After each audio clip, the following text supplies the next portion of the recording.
Ya. Nah, setelah kita di pertemuan kemarin membahas ya tadi tentang percepatan partikel air, arah horizontal dan arah vertikal, kita juga tadi membahas bagaimana kecepatan partikel itu dia maksimum terjadi pada permukaan, sedangkan seiring dengan berkurangnya kedalaman air, maka dia akan 0 ya pada saat kedalaman relatifnya D per L sama dengan 0,5 ya. Jadi kita lihat ini tadi.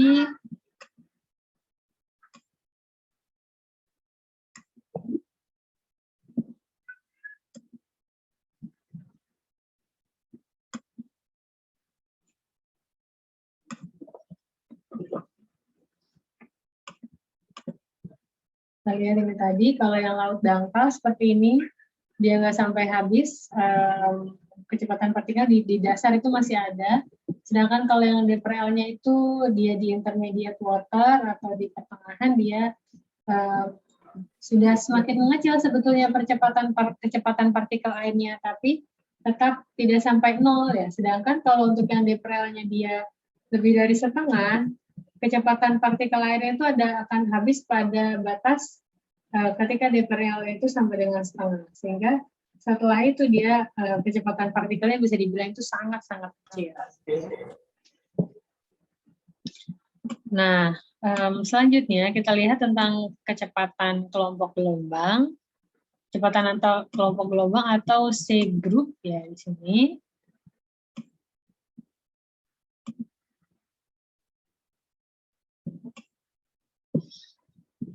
Kecepatan kelompok gelombang ini rumusnya adalah N dikali C. N itu nilainya bisa kalian lihat di dalam tabel, sedangkan kalau secara umum untuk laut dangkal itu N-nya 1, sedangkan untuk laut dalam N itu adalah setengah. Ya. Jadi 2 kali dibagi sini per bagi 2 KD ini dianggap sangat kecil sehingga 0, sehingga N itu adalah setengah untuk yang laut dalam, yang D per L-nya lebih besar dari setengah. Nah, kemudian ada tekanan hidrostatis, ya, kita ingat. Sebenarnya tekanan hidrostatis ini kita juga pernah bahas di kuliah mekanika fluida, hidrolika juga ya. Nah, sehingga kita lihat di sini tuh ada distribusinya, ada distribusi tekanan yang disebabkan oleh gelombang, yang ini merupakan gabungan dari tekanan hidrostatis dan dinamis. Nah, jadi kalau kita lihat di sini, ini kan permukaan air ya, di atasnya ini sea water level. Nah, terus ini garis acuannya itu adalah yang ini. Nah, kalau kita gambarkan bahwa semakin ke bawah itu kan kalau tekanan hidrostatis, itu semakin kecil atau semakin besar tekanannya? Semakin besar, Bu. Makin ke bawah semakin besar. Tuh, jadi semakin ke dasar laut, maka dia tekanan itu akan semakin besar.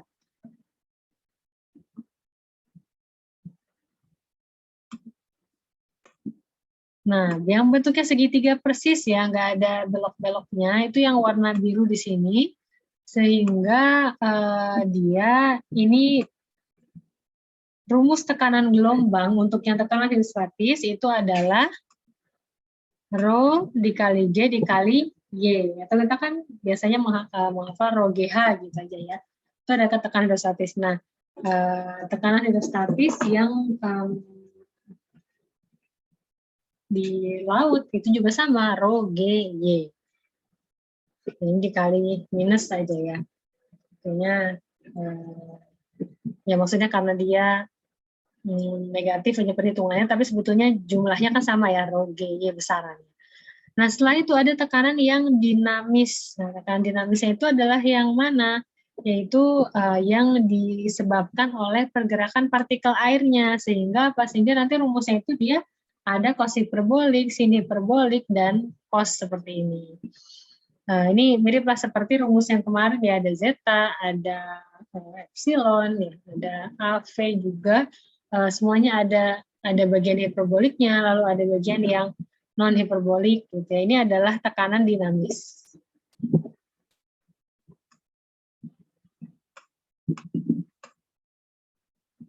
Nah, bagaimana dengan energi gelombang? Energi gelombang, energi total itu adalah jumlah dari energi kinetik dan energi potensial gelombang. Jadi masing-masingnya diberikan dengan rho GH kuadrat L per 16, kinetik seperti itu dan potensial juga seperti itu, sehingga totalnya itu adalah, ya dikalikan 2 gitu aja ya, 2 rho GH kuadrat L per 16 sama dengan rho GH kuadrat L per 8. Ya, karena ini sama penyebutnya dan tinggal ditambahkan gitu aja. Nah, ini ya, energi ini kita jumlahkan. Jadi yang satu itu kalau kinematik itu kan artinya dia lebih disebabkan oleh kecepatan dari partikel airnya sendiri. Sedangkan kalau energi potensial itu disebabkan oleh ketinggian ya, atau potensi dari gelombang tersebut. Nah, ada lagi yang disebut dengan energi flux. Ya, energi flux atau pemindahan energi adalah perambatan energi searah dengan arah gelombang. Ya, kita ingat bahwa kalau arah gelombang itu yang lurusnya ya, yang misalnya dari tengah laut menuju ke arah kita itu adalah arah gelombangnya. Tapi kalau partikel, baru partikel air itu adalah yang tadi berbentuk elips atau dia berbentuk lingkaran. Nah, energi transfer itu dia terdiri dari ada transport of energy dan ada work done by pressure. Jadi dia berbentuk usahanya. Gitu ya. Nah, kalau kita tuliskan dalam rumus, maka energi flux atau energi transfer per satuan panjang itu adalah dituliskan dengan P sama dengan E dikali N dikali C. C-nya adalah cepat lambat gelombang, N-nya adalah nilai yang tadi, yang saya bilang ya, kalau yang setengah itu untuk yang laut dalam, 1 itu adalah untuk yang laut dangkal, gitu. Sedangkan yang di tengah-tengahnya nanti akan mendapatkan nilai dari tabel. Nah, sehingga E-nya ini adalah energi yang tadi ya, yang energi kinetik ditambah energi potensial. Sehingga dari sana kita setelah mengalihkan 3 ini, maka kita akan dapatkan energi transfer per satuan panjang atau energi flux.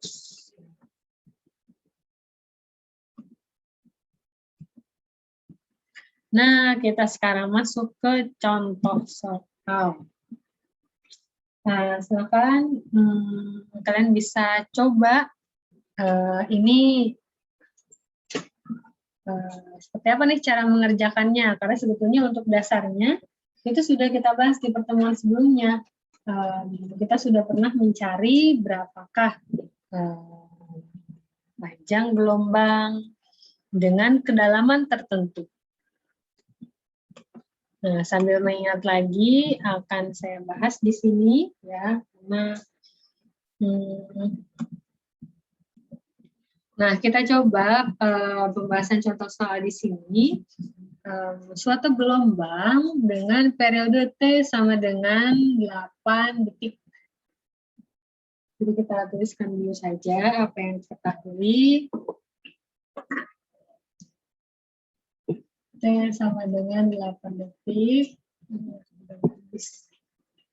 Di air dengan kedalaman D sama dengan 15 meter. Dan tinggi gelombang H sama dengan 2 meter. Nah, lalu yang ditanyakan, hitunglah kecepatan dan percepatan horizontal. Berarti U dan AX, semuanya berarti ya, hitung kecepatan, percepatan horizontal dan vertikal. Jadi ditanyakan kecepatan horizontal, kecepatan vertikal, percepatan horizontal, dan percepatan vertikal. Semuanya itu ditanyakan. Pada apa? Pada posisi tertentu, yaitu pada posisi X sama dengan 10 meter dan Y sama dengan minus 5 meter. Di bawah muka air untuk T sama dengan 0. Ya. Nah, kita coba pembahasannya seperti apa.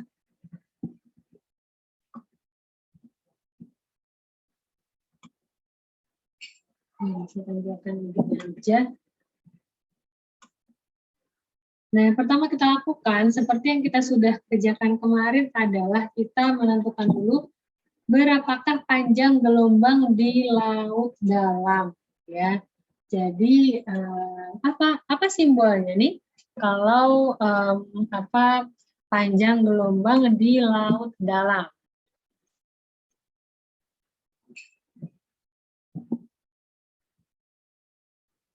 maka L0 yaitu rumusnya apa?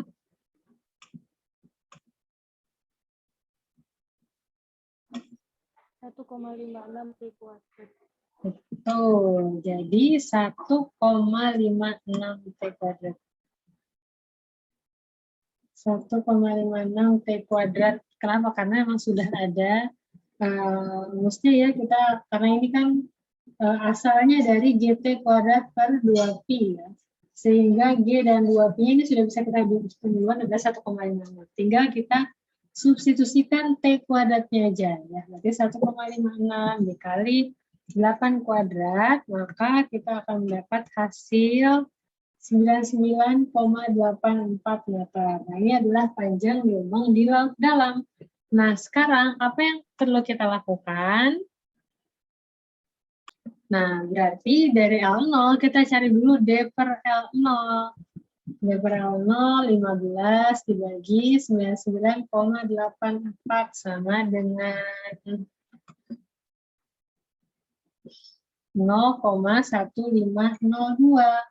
Nah, dari D per L0 kita lihat ke tabel. Silakan tabel panjang gelombangnya dibuka agar kalian bisa betul-betul paham ya kalau ini cara menggunakan tabel panjang gelombangnya ini seperti apa gitu. Nah, jangan lupa juga bahwa parameter yang kita cari itu biasanya yang paling kiri ya kan. Jadi kita carinya yang D per L0-nya adalah 0,1502.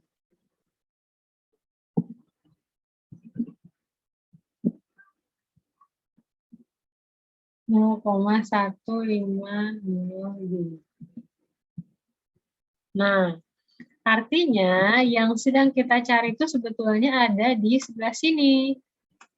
Nah, kita coba dulu tandai sampai sini deh, gitu ya. D per L0 dan D per L-nya. Jangan lupa ini sebetulnya nanti kalian lakukan aja sendiri ya, untuk interpolasinya, karena kalian sudah tahu. Saya dari sini D per L0-nya itu di antara 0,150 dengan 0,1510 kan. Terus ini D per L-nya antara 0,1833 dan 0,1841. Nah, yang kita punya tuh di tengah-tengahnya antara kedua nilai ini. Sehingga anggapannya kita cari itu di sini 0,1502, nah terus sebelah sini untuk X gitu kan. Jadi di antara kedua angka ini X ini berapa gitu. Nah, anggaplah udah kalian coba lakukan interpolasi sendiri, dan akhirnya kalian akan dapatkan bahwa D per L-nya adalah 0,1834. 68 ya. Nah, dari D per L, terus kita tinggal mencari L. Ya. L-nya tinggal ini 0,183,468 ini dibagi dengan, D-nya ya. D-nya dibagi dengan ini. Sehingga nanti didapat bahwa L-nya adalah 1,76 meter. Nah, ini adalah panjang gelombang. Bukan di laut dalam ya. Jadi kita tadi sudah kerjakan yang di laut dalam itu seperti apa. Nah, yang di laut dalam itu kita sudah tahu panjang gelombangnya berapa. Lalu kita, jadi keadaan di laut dalam itu kita tahu. Nah, keadaan di laut dalam itu bisa kita petakan gitu. Kalau misalnya dengan kedalaman sekarang saya ini sekian, maka berapa panjang gelombangnya ternyata bisa dihitung. 1,7. Nah, setelah itu, maka kita masuk ke pertanyaan berikutnya. Di sana yang ditanyakan adalah U, ya kan? Kecepatan partikel arah X. Nah, ini rumusnya yang agak panjang ini, kalian tidak usah hafalkan. Tapi yang penting kalian paham bagaimana cara menggunakannya. Sini rumusnya pi H per T, cos hiperbolik K, D plus Y dibagi sin hiperbolik KD cos KX min omega T. Seperti ini. Nah, Langsung kita substitusikan saja seperti yang ada pada soal. Ya.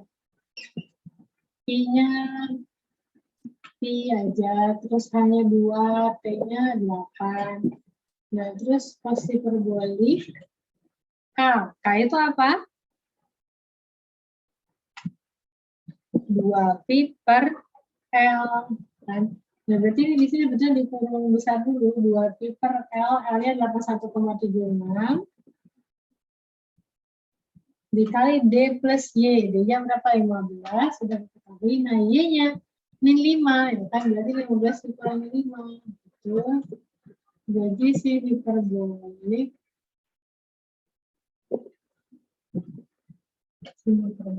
K dikali D. Jadi, udah ini terus aja dulu sih hiperbolik KD.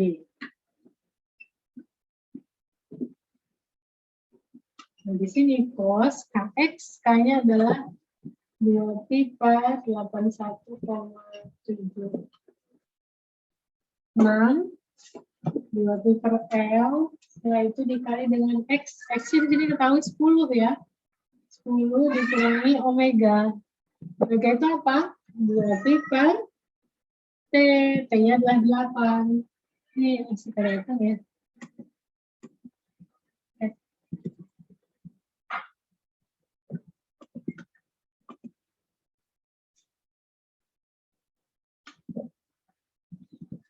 Nah, sehingga ini cos, kalau terlalu kecil, saya tulis lagi di bawah.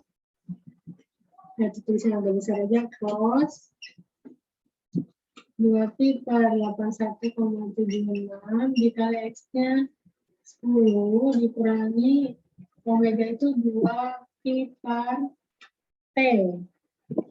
T-nya adalah 8, lalu T. Ini di sini 0, ya kan?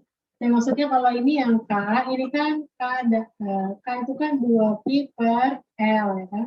Sedangkan kalau omega 2pi per T, T-nya T besar ya, T periode. Nah, sedangkan yang ini, setelah omeganya adalah 2pi per T, lalu dikalikan dengan T kecilnya. T kecilnya itu adalah pada waktu kapan kita akan melakukan perhitungan ini. Nah, ini ternyata T-nya sama dengan 0. Ya udah, tinggal lebih hitung saja. Nah, yang perlu diperhatikan adalah sebetulnya kalau misalnya di sini diketahui sin hiperbolik KD, nah rumus sin hiperbolik KD itu bisa kita gunakan apa yang sudah kita hitung tadi. Nah, jadi saya ini ya sudah kalian hitungkan di sini ya. Jadi yang kita ambil adalah antara 0,15 dengan 0,1510. Nah, kan ada di antara sini. Jadi sin hiperbolik KD itu sama saja dengan yang mana? Di parameter sini ada yang sama nggak ya? Oke. Nah, apa? Nah, jadi ini ya.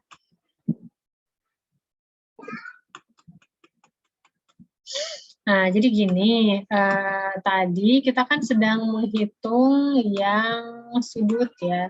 Di sini kan cos hiperbolik KD plus Y.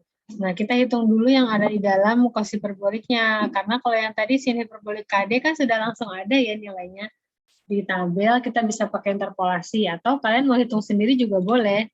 Nah, cos hiperbolik yang KD plus Y ini, kita hitung dulu sudutnya itu berapa dari Excel. Misalnya ini sudutnya itu apa? Di sini kan 2pi per L, ya kan? K itu kan 2pi per L, baru dikali dengan D plus Y.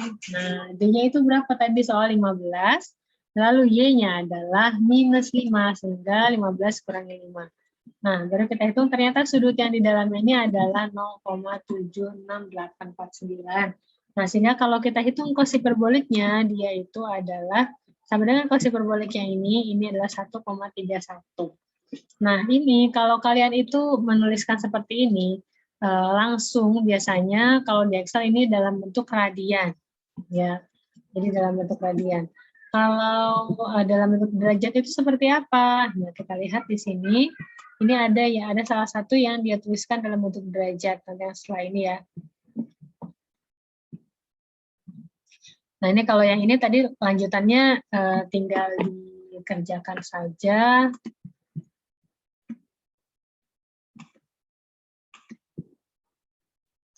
Ini kan ya, ini 2 bagi 8 berarti pi per 4. Pi per 4, terus tadi cos hiperboliknya sudah ada.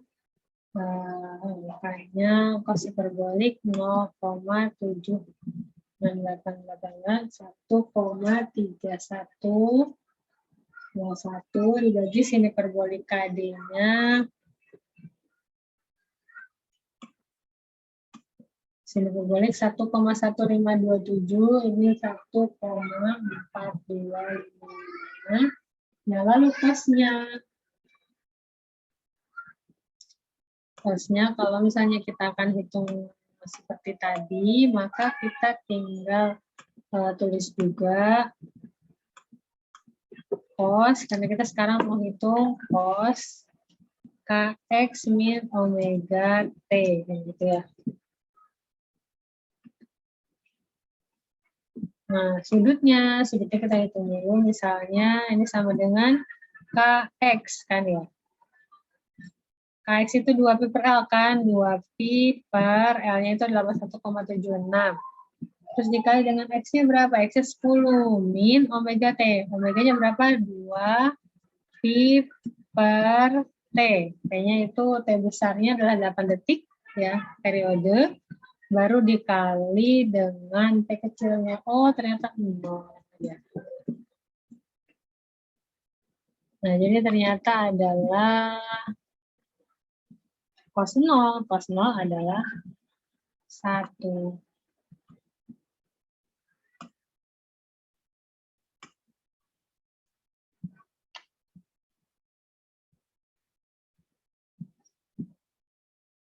Kalau di sini, dia tetap ada ya, karena yang 0 itu adalah pengurangan yang akhirnya.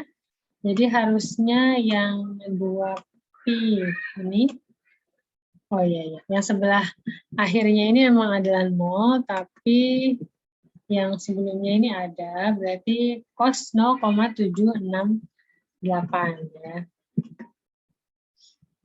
Jadi cos 0,768 ini adalah, kalau cos saja, nah kita tinggal hitung ya. Sama dengan cos. Nah, hasilnya adalah 0,718.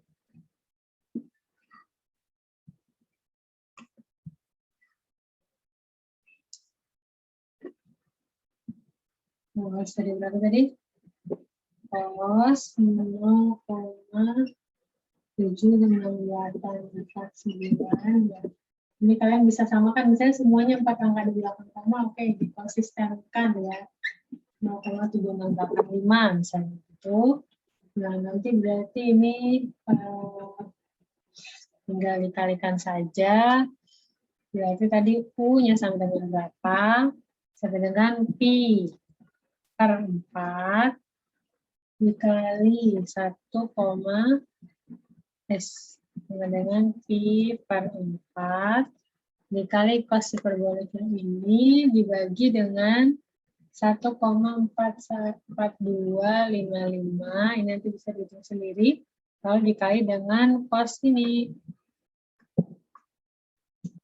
Nah, hasilnya adalah 0,519. Nah, kalau kita cek dengan kunci jawabannya, ternyata benar ya.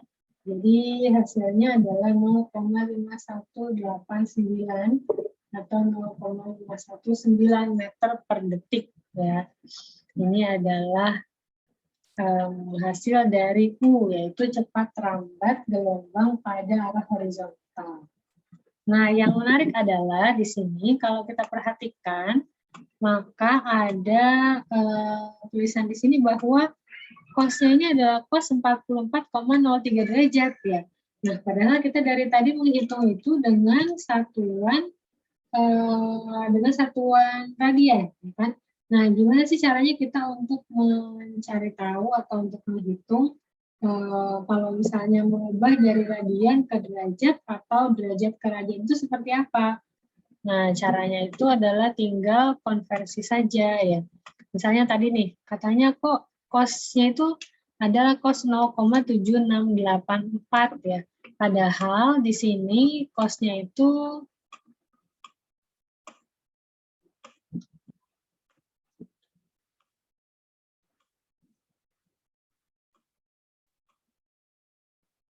tertulis cos-nya itu adalah 44,03 kan ya.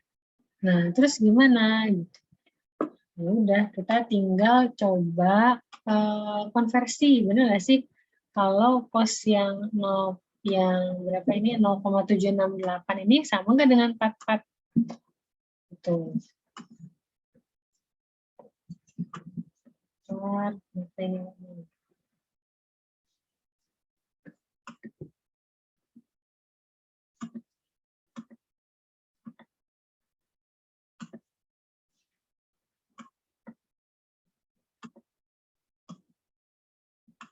Salah. Nah, berarti dari sini ini sama dengan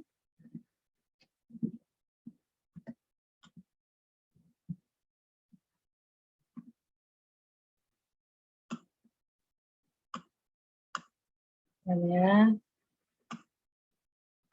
biar bisa maximize. Nah, jadi dari sini 0,76849 ini kalau kita ingin mengubah dari radian ke sudut derajat, maka ini sama dengan sudutnya ini dikali dengan 180. 180 itu kan derajat ya. 180 dibagi pi. Nah, dapatlah 44,03. Nah, jadi perbandingannya adalah kalau radian itu dia adalah pi ya, ini sama dengan pi kurung-kurung gitu ya tulisnya kalau di Excel. Nah, sedangkan kalau degree ini sama dengan 180 derajat. Artinya pi di dalam radian itu sama dengan 180 derajat. Gitu aja sebetulnya. Sehingga kalau kita mau pindah-pindah, misalnya ini sudutnya ini tadinya dalam radian kan. Ini berapa ini? Berapa? Hasilnya 0,768. Saya pengen tahu di derajatnya itu berapa. Nah, itu tinggal kita kalikan aja. Ini kita mau pindahkan dari radian ke degree kan. Nah, berarti tinggal kita kali dengan degree-nya itu berapa, derajatnya itu berapa kan, 180 derajat kan. Kalau 180 derajat baru dibagi dengan pi kurung-kurung. Jadi akhirnya kita dapat bahwa sudut yang cos kx min omega t itu adalah 44,0313 atau 44,03. Nah, seperti yang ada di kunci jawaban. Gitu. Dengan cara yang sama ya sebetulnya, itu kita tinggal hitung saja untuk yang V itu gimana, terus yang untuk AX dan AY. Nah, jadi pada bagian transformasi gelombang ini kita akan membahas bagaimana gelombang itu akan masuk dari suatu tempat yang jauh di tengah laut, lalu gelombang itu akan mendekat ya ke pinggir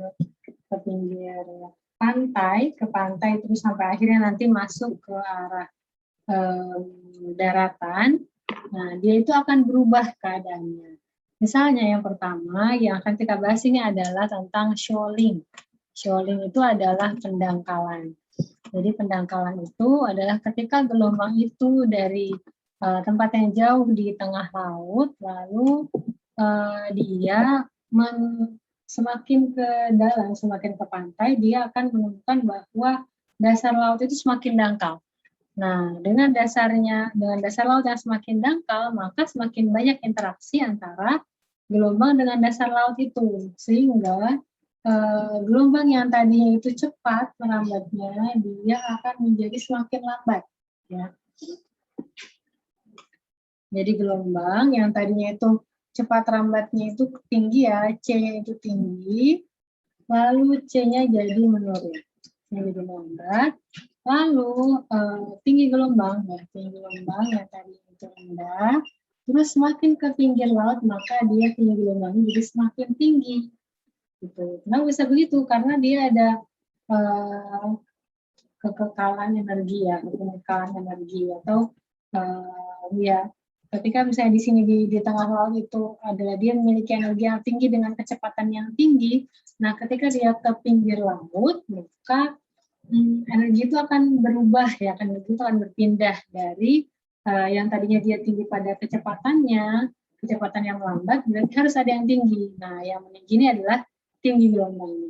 Jadi seperti itu juga keadaan gelombang tsunami ya, ketika dia itu ada di tengah laut, kondisinya dia cepat tapi rendah. Nah, setelah dia ke pinggir laut, maka akan semakin tinggi di gelombangnya, tapi dia semakin lambat. Nah, ini gambarannya seperti ini. Nah, ada koefisien ya, ada koefisien yang bisa kita perhitungkan sehingga kita bisa menghitung tinggi gelombang nih dari yang lepas pantai terus ke pantai ini dia akan tingginya akan naik seberapa gitu kan. Nah, koefisiennya ini disebut dengan koefisien Scholling ya. Koefisien Scholling di sini tertulis KS sama dengan akar N0 L0 dibagi S1 S1. Atau kalau di dalam tabel itu nanti kalian bisa cek sendiri itu ada bukan KS tulisannya tapi H dibagi H aksen ya. H dibagi H aksen itu adalah Scholling untuk koefisien keadaan pendangkalan. Nah, yang kedua adalah refraksi gelombang. Refraksi gelombang ini adalah proses berbeloknya arah gerak puncak gelombang.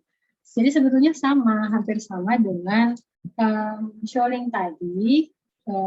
Dia terjadi pembelokan arah gelombang itu karena gelombang yang datang dari arah laut itu dia semakin mendekat ke darat, itu dia akan menemukan adanya perbedaan kedalaman laut ya. Jadi kedalaman lautnya itu ini berbeda-beda kan ya, dari tadinya itu dalam, terus semakin dangkal, semakin dangkal, semakin dangkal. Nah, sehingga ketika gelombang itu datang dari lepas pantai, nah misalnya dengan sudut seperti ini, nah ketika dia menemukan ada kedalaman yang berbeda, dia tuh terefraksi, dia akan belok, ya. Jadi jadi seperti gelombang yang kalian pelajari dulu ketika di zaman SMA ya, ada refraksi gelombang gitu. Yang dulu yang dipelajari adalah misalnya refraksi gelombang ketika gelombang itu berpindah dari media yang berbeda, dari padat ke gas atau dari gas ke cairan ya. Nah, ketika dia berpindah media, maka dia akan berbelok. Nah, seperti itu juga gelombang di laut. Gitu. Dia akan berbelok. Nah, sehingga kalau kita lihat keadaannya misalnya seperti ini, ada teluk, ya kan. Terus kalau di pantai itu ada yang tanjungnya. Nah, di bawahnya itu kita tahu bahwa itu ada kontur kedalaman ya. Ya, kontur kedalaman. Ini seperti ini, terus nanti konturnya gini.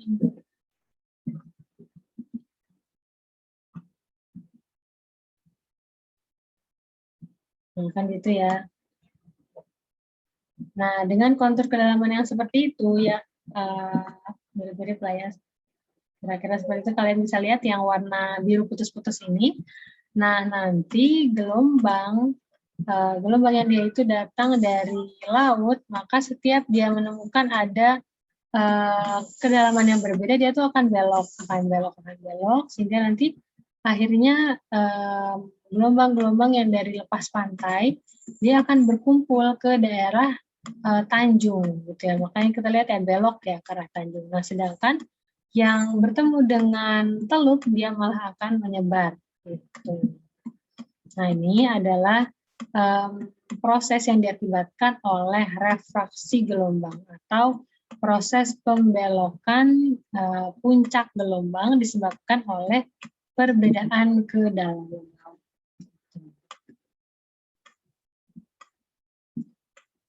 Nah ini ya, jadi sebetulnya dua ini, keadaan shoaling dan refraksi, ini sama-sama merupakan proses pendangkalan gelombang. Jadi dia bertemu dengan dasar laut yang semakin dangkal. Nah bedanya kalau shoaling itu ditekankan pada perubahan dari tinggi gelombangnya karena pendangkalan dasar lautan. Sedangkan kalau refraksi itu penekanan itu pada perubahan tinggi gelombang karena pembelokan gerak puncak gelombangnya. Jadi arah geraknya yang belok itulah yang disebut dengan refraksi. Nah ini yang saya sampaikan. Kalau dari laut lepas terus dia mau masuk ke arah pantai seperti ini, nah maka dia berbelok begini. Nah ini daratnya terus dia berbelok ya dari laut terus makin ke darat begini, belok. Nah ini ada rumusnya seperti ini. Sampai di sini ada yang mau ditanyakan dulu?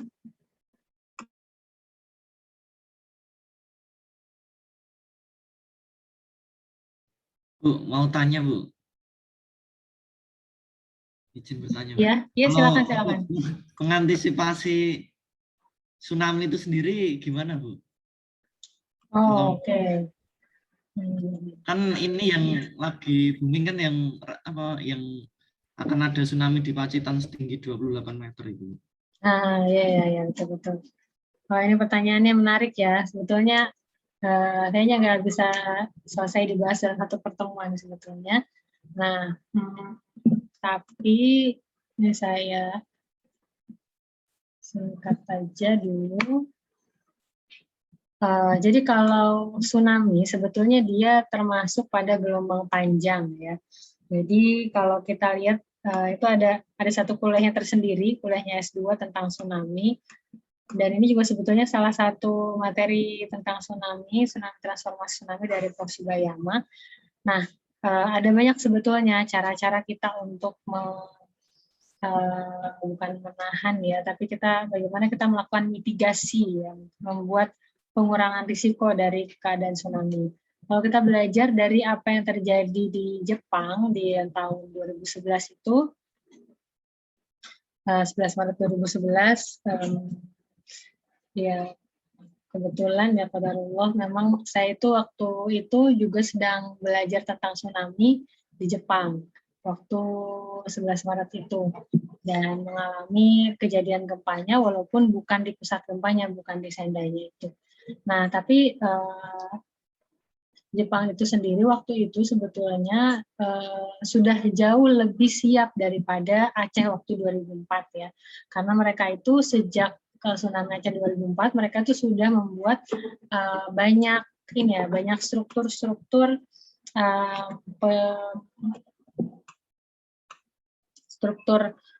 pemecah gelombang atau struktur seawall anggapannya. Ada tsunami seawall yang tertinggi, yang terpanjang di dunia itu waktu itu ya di Jepang itu tempatnya. Nah, tapi ternyata dengan keadaan yang mereka itu sudah begitu banyak mempersiapkan diri terhadap tsunami, itu ternyata tsunami yang terjadi itu masih lebih tinggi dari apa yang mereka prediksikan. Gitu. Nah, salah satunya misalnya ini ya yang saya bukannya ada namanya breakwater. Breakwater itu adalah pemecah gelombang di Kamaishi.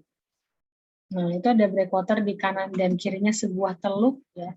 Itu besar dan cukup ini.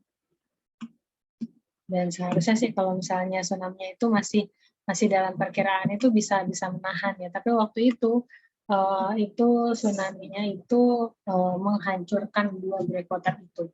Tapi setelah diukur ya ketinggian tsunami yang terjadi di dalam teluk yang sebelumnya terlindungi oleh breakwater itu setidaknya masih lebih rendah daripada daerah-daerah di luarnya yang tidak terlindungi oleh breakwater. Jadi sebetulnya kita bisa melindungi diri terhadap tsunami itu dengan menggunakan pemecah gelombang seperti itu. Nah, tapi kalau misalnya untuk tsunami yang sangat besar sebetulnya seperti misalnya di Pacitan dan lain-lain itu sebetulnya Kalau misalnya kita bilang ada prediksi tsunami sekian puluh meter gitu ya, wah gimana nih? Itu apakah kapan terjadinya? Apakah besok atau kapan? Itu kita nggak ada yang tahu kapan. Karena sampai sekarang tuh masih belum ada alat yang bisa mendeteksi gempa untuk waktu yang lama. Jadi misalnya minggu depan ada gempa di mana, itu masih belum bisa. Nggak ada yang bisa kita katakan, memastikan bahwa minggu depan itu ada gempa, nggak ada. Masih belum ada. Yang ada itu alat yang bisa mendeteksi misalnya ini sudah ada getaran di dasar bumi, nah setelah itu akan terjadi gempa di permukaannya. Nah itu masih bisa. Tapi itu ukurannya ya dalam beberapa detik, dalam beberapa menit setelahnya gitu, dia akan merambat ke daerah yang lain.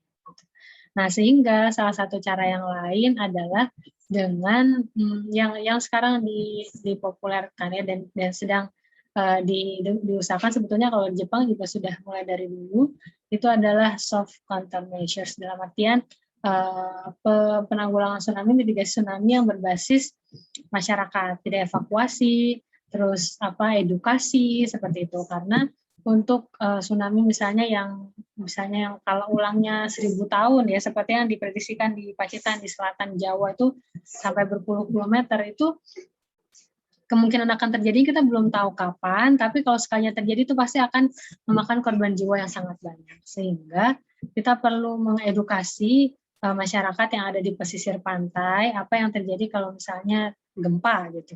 Nah, segera lari ke tempat yang tinggi atau kita membuat jalur evakuasi. Nah, seperti itu sebetulnya yang justru perlu kita galakkan gitu ya, daripada membangun bangunan-bangunan pantai yang bisa melindungi, memang sih bisa melindungi, tapi pada kenyataannya kita sebagai orang Indonesia tuh masih belum punya kemampuan ya, belum punya dana sebesar itu untuk membangun struktur yang sangat besar, terus setelah itu nggak ada nilai ekonominya gitu.